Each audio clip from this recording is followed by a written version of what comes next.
It is with great sadness that I come to you today. If you haven't yet heard, Ozzy Osbourne has passed away. Sorry to be the bringer of bad news if you haven't heard yet, but I was earlier in Home Hardware and heard on the radio and I wanted to do a post because I mean the guy's had a long life. There was an interview, I can't remember who did the interview, but apparently there was the question of, hey Ozzy, how was life in the '80s? And he goes, I don't remember. So he's he rocked it hard, and he really set the tone of what it meant to be a rock and roller. He was one of the first guys. We're talking about the Black Sabbath. These guys are coming out at a time when people are listening to the Beatles, when people are listening to doo-wop and bubblegum music that was sort of getting into, these small records where songs were 3 minutes long to fill the record. And just going back through my own life, Ozzy Osbourne was one of the first, and Randy Rhoads of his band was one of the first guys that I wanted to play like. And Ozzy was a freedom fighter, and a lot of people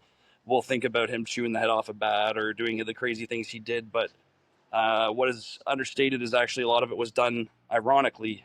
A lot of his songs are anthems about standing up to the system and rage against the machine. So when I think about it, some of my favorite songs include, like "Mama, I'm Coming Home," "Crazy Train," "God Is Dead?" Question mark. We got "Life Won't Wait." It's probably one of my favorite ones. I was listening to that earlier, and when I was after at the Home Hardware, I said no, and I got in my truck and I put on "Life Won't Wait," and one of the lines, if you've been listening to the podcast, I've been saying we're carrying the torch of John McCrae here in Canada at Canadian Grit, and he says, "Who will carry the flame? It all seems very strange." And he talks about the peace and love. Life won't wait for you. If you haven't heard that song, man, that'll change your life. And so I think about that today. Iron Man, War Pigs are some of the few. But anyways, a Dreamer reminds me of high school learning guitar. I got my first guitar in grade 7. A Fender Strat Pack at Precision Music at Bracebridge, Ontario. And of course, I wanted to learn the fast speed riff of Crazy Train. I'm going to start posting some guitar videos soon. But anyways, I was at Shoppers Drug Mart and this beauty was on the shelf. And I used to get Guitar World all the time when I was in high school. So this is what was on the shelf at Shoppers. And I used to buy Guitar World pretty religiously when I was in high school and in university.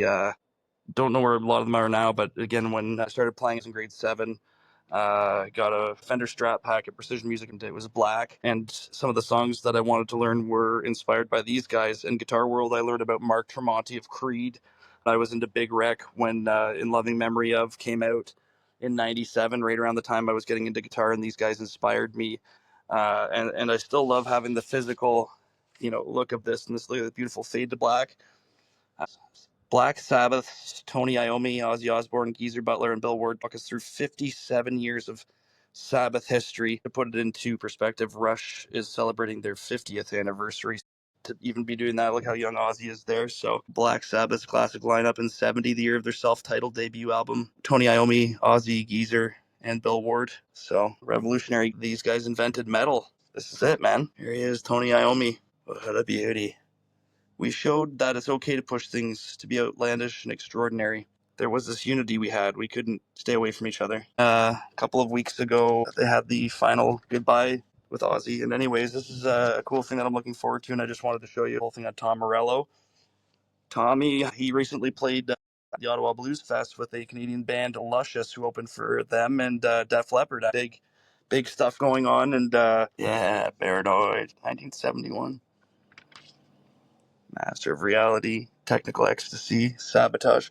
Sabotage! I mean, you gotta think that's influenced the Beastie Boys. Heaven and Hell, Mob Rules. Oh, yeah. But it's Dio by that point. And if you don't know who Ronnie James Dio is, you better start riding the Tiger. The Holy Diver? What does it mean? You don't get to ask that question. But you figure out who that guy is. That's your homework if you don't know who Ronnie James Dio is. Scott Holiday, Jerry Cantrell, Alice in Chains. Man, it's gonna be a fun read. Sometimes the way it's curated is absolutely a lot more fun having something in your hands, especially today when we lost Ozzy. Life won't wait for you, my friends. Get out there, shred the gnar. Have a great evening. Go crank some Ozzy, some Black Sabbath. Have a good time. Gus G. Let's hear for these guys. Created metal. We need more metal these days. Standing up to bullies. Listen to the lyrics. Listen to what he's saying. It's worthwhile. Carry the torch.